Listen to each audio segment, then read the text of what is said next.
LSU defensive coordinator Blake Baker used one word to describe his defense. You'll hear it next. It's Locked on LSU. Let's go.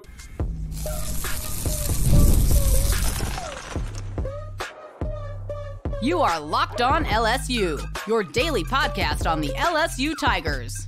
Part of the Locked On Podcast Network, your team every day.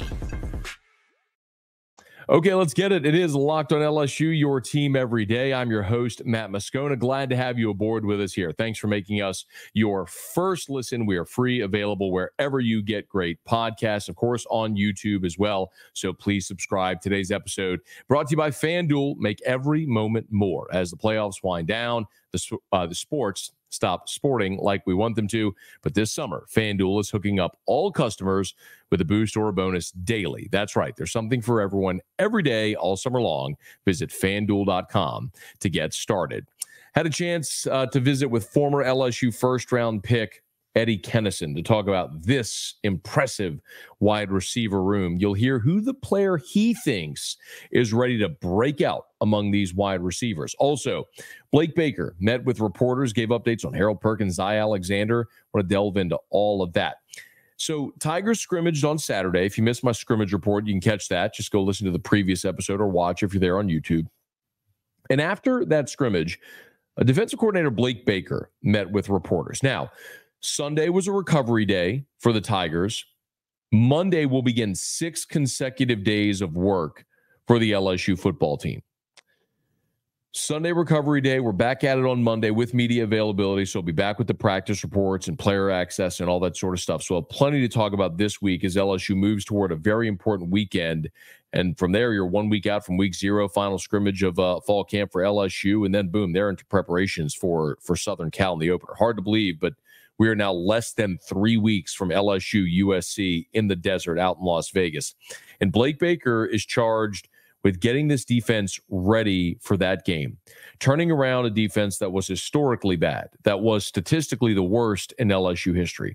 And a lot of people are excited about Blake Baker, and rightfully so. He knows LSU. He was here, obviously, before he went to Missouri, and his 2 seasons at Missouri kind of resembles the challenge he had at LSU. That Missouri defense he inherited was triple digits in total defense, and in year 1 got him inside the top 40 nationally. So can Blake Baker do the same?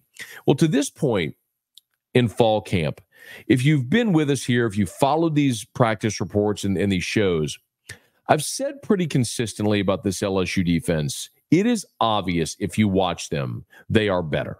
The tricky thing for us as media going to practice is we don't know exactly what the players are doing and what they're asked to do. So a player could miss a coverage. Well, was the coverage called different? Was someone else at fault? We could see a sack, and it could be an amazing play by the defense, or maybe one of the offensive linemen missed an assignment. So there's that component of it that we just don't know. But my contention to this point, with all the practices that we've seen, and I've gone to every one that we've been able to, I believe it's 6 or 7 at this point. My contention has been LSU's defense is undeniably better. I'm not telling you they're great. I'm not telling you they're going to be a top 10, top 20 defense in America, but they win enough reps against really good offensive players to say they're better than they were a year ago. But they have been at times vulnerable. If you weren't here for our Saturday practice report, it was overwhelming in favor of LSU's offense. And the goal to go drill, the offense won 13 reps. The defense won 3. At one point, the offense scored touchdowns on 7 straight plays, and 9 of 10. The only one they didn't score was when Colin Hurley threw a ball into the ground. On the offensive defensive line, pass rush drills, there were 30 reps I charted. 22 wins for the offense, 3 wins for the defense, 5 pushes. It was overwhelming. And then they went into the scrimmage portion, and boom, it was Jair Brown, comes away with an interception. Boom, West Weeks has a sack. Boom, Jair Suggs gets a pressure, forces an incompletion. Boom. Jair Brown, great coverage on CJ Daniels to force an incompletion. Sage Ryan had good coverage on Kyron Lacey to force an incompletion. My point is, yes, the defense is losing a lot, but they're winning a lot too. And Blake Baker, after practice on Saturday, was asked about the defense's progress. And he used one word in this answer and one word throughout the entire 16-minute press conference to describe this defense. Can you guess what it is? What I want it to be or what we are right now? Right now, I'll be honest, we're inconsistent. What I want it to be, if we do our job, I think we got a chance to be pretty good. I really do. I think we have all the pieces in place to have a good defense. What I want to see is a little more player-led accountability, and guys just doing their job on a consistent basis. If we do that, we can have a good year. We're not there yet, but I think we have really good speed. I think we're physical. We're still improving as a tackling unit right now, but we have shown improvement from the spring. I think our guys really work hard at it. You know, you don't have a lot of opportunities to tackle live throughout fall camp. But we work hard on it, you know, through drill work and whatnot. But I think we have a chance to be pretty good. We just got to be more consistent. We got to be more consistent. Brian Kelly said it on Tuesday of this past week when we met with Joe Sloan. What did he say? They win a rep, we win a rep. It's been back and forth. From the defense's perspective, you look at a defense that a year ago was awful, and they have very clearly made progress. They're not great. They're inconsistent, but they are dramatically better than they were a year ago. First question to Blake Baker: how do you get better at stopping the run in the A gap and your cornerbacks out on an island? Listen to the answer. You know, that's where we got to get more consistency. You know, a little bit sometimes when we do our job, we're pretty good. You know, today we ended up giving up a deep ball from a coverage bust, and then we had a big run hit up the A gap from an assignment standpoint. So when we play it right, we're pretty good. When we don't, we got to get it on the ground from the secondary. So again, looking for marked improvement. These next 6 days, we have a recovery day.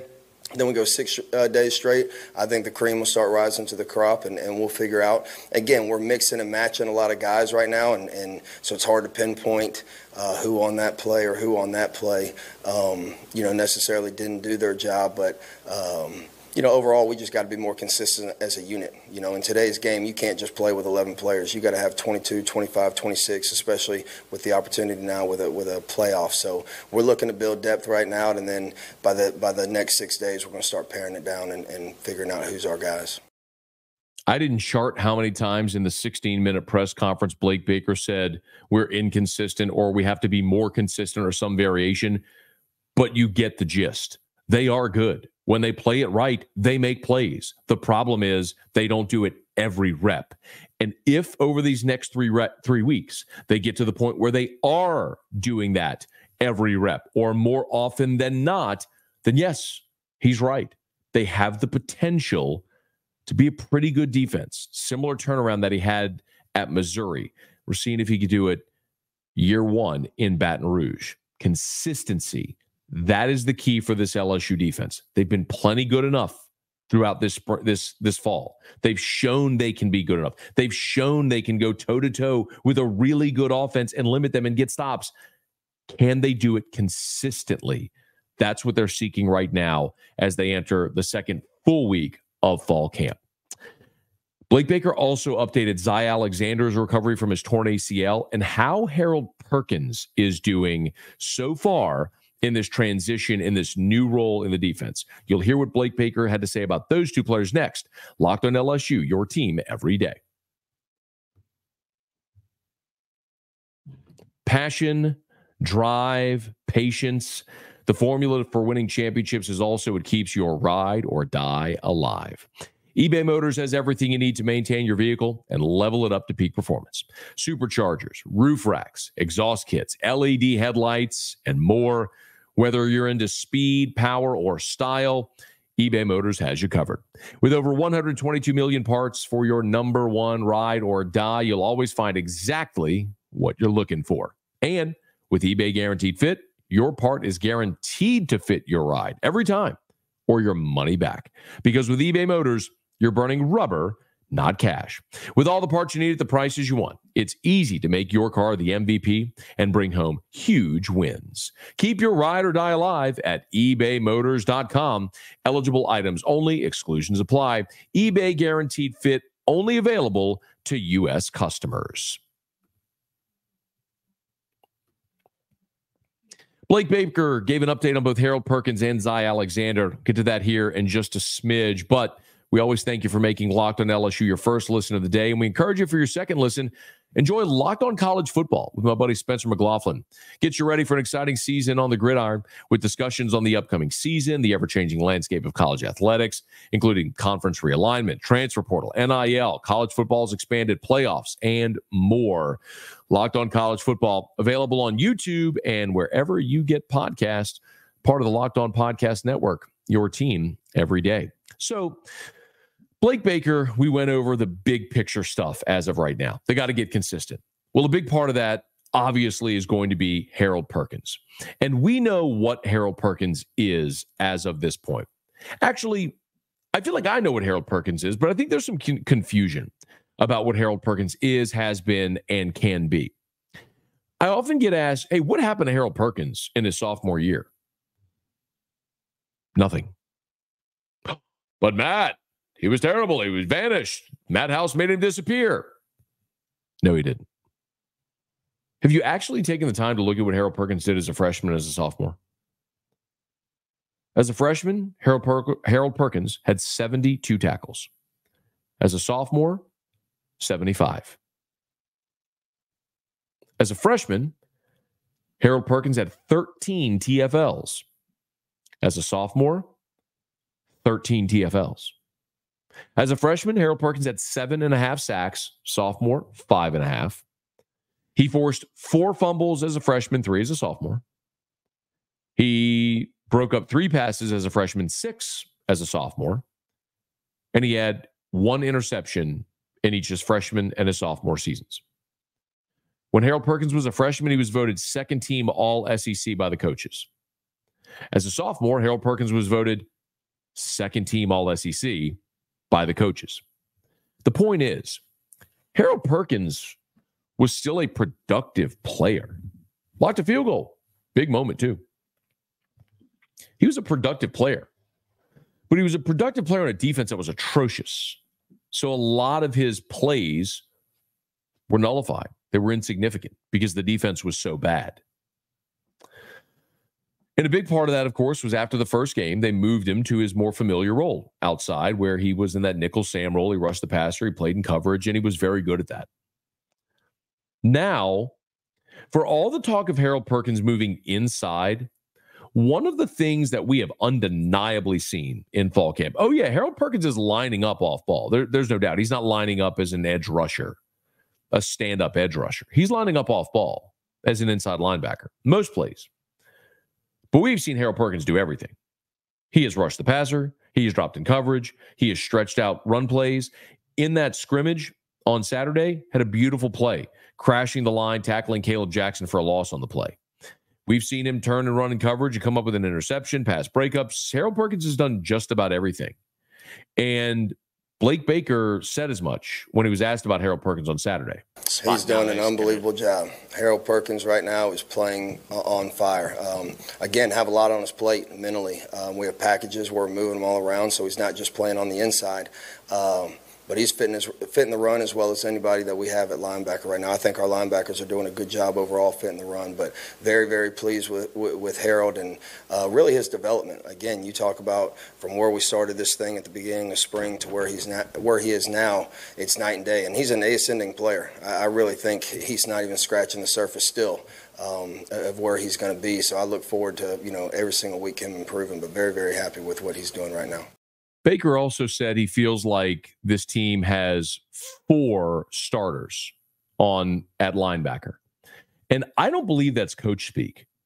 If I check my notes from the scrimmage on Saturday, when the ones were on the field, West Weeks came up with a sack on the second play. When Caleb Jackson caught a ball on 4th and 10 and ran over a linebacker, it was Whitweeks who he ran over. Now, look, Whitweeks is awesome. That was just a play where Caleb got him. On a 2nd and 11, there was a forced throwaway. JVR Suggs and West Weeks were providing the pressure. My point is, we're seeing Harold Perkins, Greg Penn, West Weeks, and Whitweeks. You're seeing all 4 get reps with the ones. I don't think that's lip service from Blake Baker. I think he's going to use all 4 of those guys. And if you think back to the soundbite we played just a bit ago where he said, you can't just have 11 or 12 guys anymore. You have to have 21, 22. I do believe he's sincere. I think he's going to use all of these guys to keep his defense fresh. Now, another part of this defense's progress is going to be cornerback. And right now, Ashton Stamps and Sage Ryan have taken every rep that we've seen with the first team in team periods to start, right? They'll rotate, but the starters have been Ashton Stamps and Sage Ryan. Now, Brian Kelly has said Zy Alexander, who was LSU's best cornerback a year ago, coming off the torn ACL, that he has no limitations, that Zy Alexander is 100% full, clean, bill of health, full go by the doctors. But we're still seeing him run with the third team. And it makes you wonder why. If he's a full go and he's healthy, why is your best corner from a year ago, a 6th-year college football player, why is he out there running with the third team? Well, Blake Baker kind of gave an indication as to why. It's hard with ACLs to put like an exact timeline on it because a lot of times, they might be healed physically, and then it's just the mental piece of it, of being able to change direction, taking a hit on it. I think he hit over 20 the other day for the first time. Kind of got his legs tangled up in a deep post the other day and popped right up. So I've been happy. Again, I don't want to put a timeline and say this is when we're expecting him back. But I didn't have necessarily an expectation going into fall camp, but I would say he's exceeded probably what I thought he would do. If LSU gets Zy Alexander healthy in the form he was in a year ago, it makes your defense that much more dynamic. Because if I was going to give you one, I hesitate to even say criticism because we are just seeing practice in a limited amount at that. But if I were to give you one area where I look and I say, you could stand to improve there, I think it's at safety. Now, Jordan Gilbert is firmly entrenched at your strong safety. But at free, you've got Jordan Allen running there right now. And I do believe Sage Ryan's more natural position is safety. And if you put him back there, an athletic dude that can cover a little bit at free safety, I think that is Sage Ryan's more natural spot. So if Zy Alexander could come back healthy and take over that cornerback spot opposite Ashton Stamps and allows you to move Sage Ryan back to safety, I think that's probably your best lineup if you can get all those guys healthy and right. But Zy Alexander clearly making progress. If we start to see him get reps with the 2s and eventually the 1s, of course, we'll let you know. And last thing from Blake Baker. He was asked about going against the offensive line every day and what that does to help his defensive line. I think our offensive line is fantastic. I think they're experienced. I think Coach Davis does a really, really good job. I think they're physical. They play hard. I thought the same thing about them when I went against them last year at Missouri. So, I know they got one new starter, but they're a very cohesive unit, played a lot together. Again, inconsistent. Sometimes we hold up really well, and then sometimes we don't. So, again, I know I keep harping on that word, but again, when we play with proper technique and do what we need to do, we can hold our own in there. And then as far as I do believe we have one of the best, if not the best, offensive lines in the country. So for sure, it's gonna make us better. And it gives you a fair evaluation. Sometimes you're on some teams where the offensive line might not be that good, and then you get it in the fall, and you're like, we're not as good as we thought we were on defense. So. They're a very good challenge for us every day, but it definitely gets us better.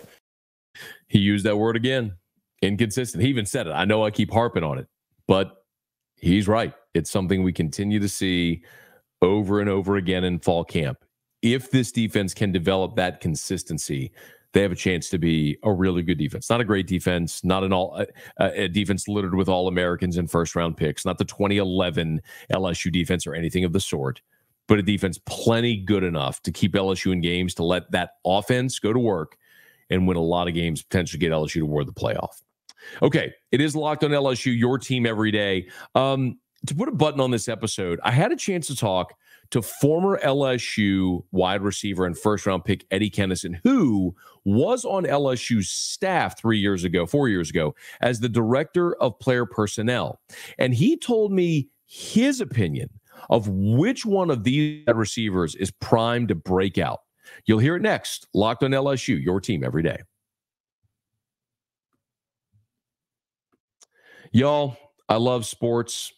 I know you do too as well. Olympics are over now. We're into the summer. Summer's coming to an end, however.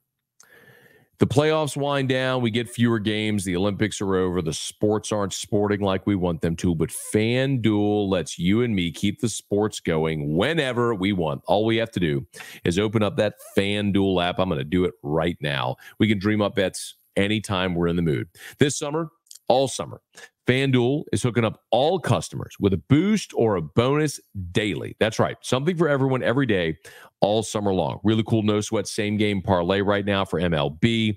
There's the new customers bet $5, get $150 in bonus bets if you win. It's right there when you open up the app. There's no reason not to take advantage of these boosts and bonus every single day over at FanDuel. So get there right now. Head over to FanDuel.com and start making the most out of your summer. FanDuel, an official sports betting partner of Major League Baseball. I had a chance to visit with Eddie Kennison. Of course, if you're maybe a little bit of an older LSU fan, I hate to say it that way because Eddie Kennison was such a legend when I was young, but it's true now, I guess. Eddie was his last season at LSU was 1995, and he became a first-round pick of the Rams and had a great career with the Rams and the Seahawks and the Saints. The Rams, the Chiefs and the Saints, And then Eddie came back to Louisiana and was on Ed Ogeron's staff as the director of player personnel, and he was there when Chris Hilton came to LSU as a freshman. And I had a chance to visit with Eddie Kennison, and I asked him specifically about Kyron Lacy. The question was about Kyron, who everyone looks at right now and very widely regards as the guy who's going to be the number one wide receiver on this LSU team, and he fully looks the part. He's into his fifth year now. He's patiently waited his turn. He was really productive last year as the number 3 behind 2 first-round picks, and now it's his turn. I asked Eddie Kennison about Kyron Lacy, but listen to how he shifted the convo. Well, he's a big guy. He can go up and he can make the big catches, and we've seen him do that. The one thing that I knew that he was lacking a little bit last year was just a little bit consistency on catching the football. But he's worked on that over this offseason, and he very well could be that number one guy. But I've seen Chris Hilton because I was a director of player development, when Chris was a freshman. So I saw him as a young athlete then compared to where he is now. He's night and day. So, Lacy will absolutely, and he has stepped up over the offseason, his position coach, Coach Hankton, work with him and I work with all of the guys. So I'm looking for big things to come from him. And his game level went from, I personally, from a 7 last year, he's probably at 8.5 right now in camp. And I think he can probably be at a 9 once the season starts. How about that? Question was about Kyron Lacy, and Eddie Kennison, while praising Kyron Lacy, very clearly thinks Chris Hilton is the guy on this team to watch. For what it's worth, I went back and looked through my notes, and I remember this vividly. Over and over again last year in fall camp, I talked about how Chris Hilton was a guy that was ready for a breakout season. He looked the part a year ago. The problem was you had Malik Neighbors and Brian Thomas and Kyron Lacy. You had a loaded receiver room, and he just had to be patient and wait his turn. And make no mistake about it, the lack of notoriety is motivating Chris Hilton. He said as much this week. Ever since I've gotten here, I've kind of been the guy that's overlooked. Nobody knows who I am. Nobody really talks about me. And that happened for pretty much my first 3 years here. So that kind of what gets me going every day. And the reason, despite being a 5-star from nearby Zachary, who everyone was excited when Chris Hilton committed to and signed with LSU, the reason Chris Hilton has been a little bit off the radar. Well, he explained it. I started with my left meniscus my freshman year. Going into the sophomore year, it was my right meniscus, and then it was my right labrum right here. It was 3 surgeries in 2 years. Yeah. That'll do it. That'll certainly derail a promising career, especially in a jam-packed receiving room. I mean, back in 2021, if you remember, he missed a bulk of the season with injury, played in that bowl game, and he had the 81-yard touchdown reception. He had 2 catches all year, 2 catches for 81 yards. And, of course, it was an 81-yard touchdown against Kansas State. In 2022, Brian Kelly's first year, injured again, but had 7 catches for 109 yards. And then last year, battling injuries again, 13 catches for 225, 2 touchdowns, averaging 17.3 yards per reception. Y'all, Chris Hilton had the play of the day offensively on Saturday in 7-on-7s. Had incredible touchdown reception on a rope from Garrett Nussmeier. And darn near every practice we've seen Chris Hilton pop. He's switched jersey numbers from 17 to 3. Get used to hearing the name. For all the guys we've talked about, Chris Hilton is one that is physically ready to break out, looks the part, just needs the opportunity. He's going to get them this year. Excited to see Chris Hilton. We'll see if Eddie Kennison is right about the Zachary prospect here in his 4th season at LSU, finally breaking through. Okay, little bit of a tune-up for the week here as the Tigers were off on Sunday, but they're back at it on Monday. So we will have practice reports for you all this week here on Locked on LSU. Hey, thanks for making Locked on LSU your first listen today. Now go check out the Locked on College Football podcast. From NIL deals to the never-ending conference realignment rumors, Spencer McLaughlin gets you ready for an exciting season on the gridiron. You can find the link to Locked on College Football in the description, so you don't need to search for it. It's part of the Locked on Podcast Network, your team every day. Okay, y'all, do me a favor. If you're there on podcast, please subscribe, rate us, leave a review. If you are on YouTube, smash that like button, subscribe to the channel, hit the bell so you're notified whenever we post a new video. And, of course, tell a friend if they love the Tigers. We got you here every single day for Locked on LSU, your team every day.